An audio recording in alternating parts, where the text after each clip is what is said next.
안녕하세요. 성경에 대해서 이것저것 저것 이것 이야기를 나누는 성경수다 말씀 영상입니다. 예후 왕조의 마지막 왕이었던 스가랴가 죽었습니다. 그 다음에 왕이 되었던 살룸에 대한 이야기를 한번 해보려고 합니다. 근데 이 살룸이 한 달 만에 살해당한 왕이기도 하죠.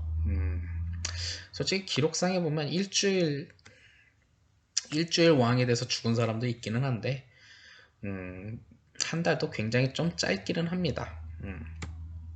우선 이 살룸, 이 사람은 누구인고 하면 열왕기하 15장 10절에 보면 야베스의 아들로 소개가 되고 있습니다. 그러나 어떤 성서학자에 의하면 이 야베스가 만약 지명을 말한다면 살룸은 요단 동쪽 출신이라는 것은 확실하죠. 그리고 그가 예후 왕조에게 반란을 일으키고 왕이 되었다라고 합니다. 그러나 이때 당시를 기준으로 요단 동쪽과 요단 서쪽 출신들의 사람들끼리 서로 권력 다툼이 굉장히 심했죠. 즉 이러한 권력 다툼과 지역 갈등이 바로 왕을 살해하고 그리고 1개월 만에 그 사람 살룸도 죽어나가는 안타까운 결론을 맞이하게 되었죠. 살룸 즉위 이후에는 참 빈번한 반란이 있었습니다. 살룸은 요단 동쪽 출신.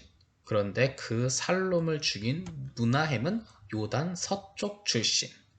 이 문하임도 10년 동안 왕노릇을 하고 아들에게 왕위를 주었는데 그 아들인 문하임의 아들인 부가히야를 죽인 베가는 또한 요단 동쪽 출신이라는 거죠.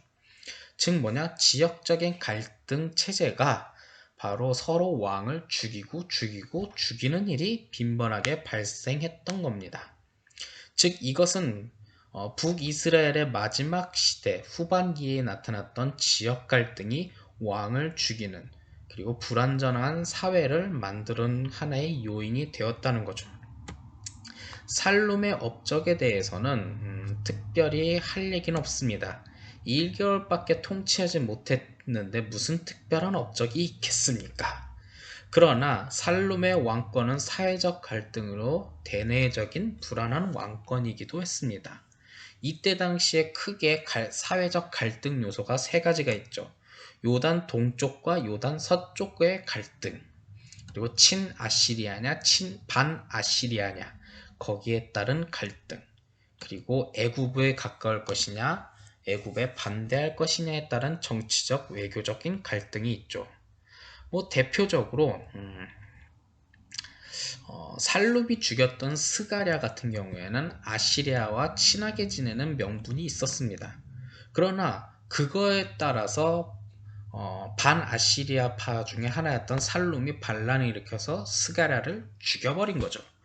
그리고 1개월밖에 안 됐을 때 친아시리아 성향을 가졌던 무나헴이 요단 동쪽 세력을 손에 들고 일어나 살룸을 죽여버렸으니 그가 친아시리아 정책에 의해서 나름 10년 동안 왕노릇을 했으니 바로 이것이 지역 갈등에 나와 있던 것과 그리고 대내적인 아시리아에 대해서 그리고 애굽에 대해서 바로 여기서 나왔던 하나의 큰 갈등이 나왔던 것은 틀림없는 사실이기도 합니다. 오늘 이 살룸이라는 왕이 특별한 업적은 없지만 이 왕이 우리에게 주는 교훈은 간단하죠. 바로 지역 갈등과 그리고 세계관을 바라보는 관점에 따라서 바로 그 나라가 흥망성쇠가 결정이 되고 불안한 사회를 가지고 있었다는 거죠. 우리나라도 굉장히 동서 갈등이 굉장히 심한 편이기도 합니다.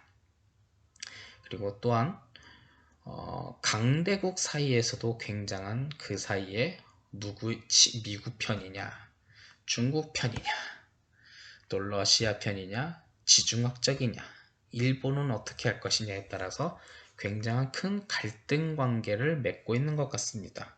그것이 매년 선거로 드러났고 그래도 양심 있고 중도를 지키던 사람들이 그것을 중심을 잡아주었지만 최근에 있었던 대통령 선거는 참 진 사람도 졌다라고 인정하기도 모르고 이긴 사람도 이겼다라고 말하기도 못할 정도로 굉장히 큰 접전이 일어났죠. 이 부분은 참 안타깝습니다. 사람과 사람을 중심으로 뭉쳐서 크게 양분되어 있는 이 사회 현상. 하지만 이 사회 현상은 사람과 사람으로 양분되어 있는 그 지도자가 주는 메시지로 결정될 수도 있다는 생각을 해봅니다. 그 사람이 어떻게 살아가느냐, 어떤 현명한 생각을 하느냐에 따라 달려있죠. 누군가는 진실된 사람일 것이고 어쩌면 둘 다 거짓된 사람일지도 모르겠습니다만 나중에 진실되게 살아왔고 자신의 삶에 열심히 살아왔다는, 특별히 그리스도인 입장에서는 그리스도인의 하나님의 사랑의 정신에 맞게 살아왔다면 언젠간 세상은 누가 옳았는지는 알려줄 것이지만 그 가운데서 갈등 상황 속에 무엇이 옳은지 모르는 우리에게 있어서, 특별히 그리스도인에게 있어서 어떻게 살아가야 할지를 한번 생각해 봐야 할지도 모릅니다. 강하게 싸워왔다면, 내분했다면 그것은 흥망성쇠가 결정이 됩니다만, 그렇다고 해서 이렇게 하면 싸울 것 같으니 니들이 양보해 하면서 양보를 강요하는 것 또한 옳은지에 대한 생각도 해봅니다. 우리는 그리스도인입니다. 성경은 이때의 이 사건을 우리에게 던져주면서 우리의 현실을 놓고 이야기하고 있습니다. 그렇기 때문에 우리가 만들어가야 할 사회는 이것을 극복한 새로운 사회가 아닐까 생각을 해봅니다. 믿음으로 살아가는 여러분들과 저 함께 기도하는 마음으로 이 사회 속에 이것을 교훈 삼아서 이 위기를 극복할 수 있기를 간절히 소망합니다. 오늘의 영상은 여기까지입니다.